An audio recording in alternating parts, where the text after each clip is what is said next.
Ewan ko kung surprise, pero nandito siya, si Ram Salazar, at friend ni Charisse. Ayan. Palitaktakan ng dalawa ito, magkagaling-galing. Okay, ano naman ang wish mo para kay Charisse, ang birthday wish?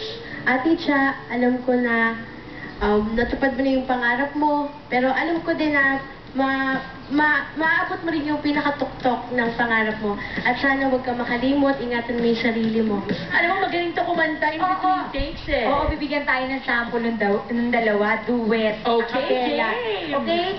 Ram and Charisse. Ay, dyan na lang daw, dyan na lang daw. Sige, para tayo mag-fire. Sige, go. You and I must make a pact. We must bring salvation back. Where there is love, and I'll be there. I'll reach out my hand to you. I have faith in all you do. Just call my name and I'll be there. Taray! Galing! Naman.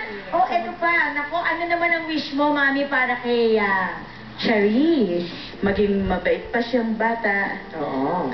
Siyempre, yung mahalin niya po yung mga tao na nakapaligid sa kanya.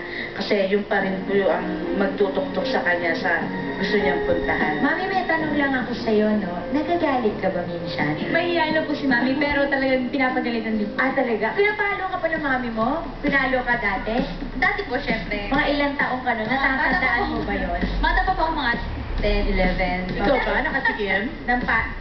Pinapalo ko mga Hindi, anak ko? ikaw. Pinapalo? Ako? Oo. Oo naman, ng bonggang-bongga. Talaga? Oo, maipit ang nanay ko. Stricto yun. Grabe. Ng bonggang-bongga. Kaya tinan mo ang narating ko. Diba? Stricto pa nanay ko niyan. Paano kaya kung hindi? Ikaw, Rupa, ko ito sinasabunutan na ni Tita Annabel, di ba? Ng bonggang-bongga. Kaloka. Hindi naman ako tumino. Lalo ako nagpikon sa kanya.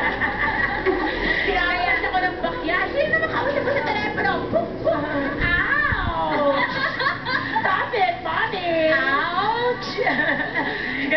Day. Sino naman yung sa telepono? Rupa. Mom, it's only a phone. Hindi naman ako magbubuntis sa phone. Ganun ako nung bata ako. May data lang ako. Kaya binampas ako ng walis at saka bakya.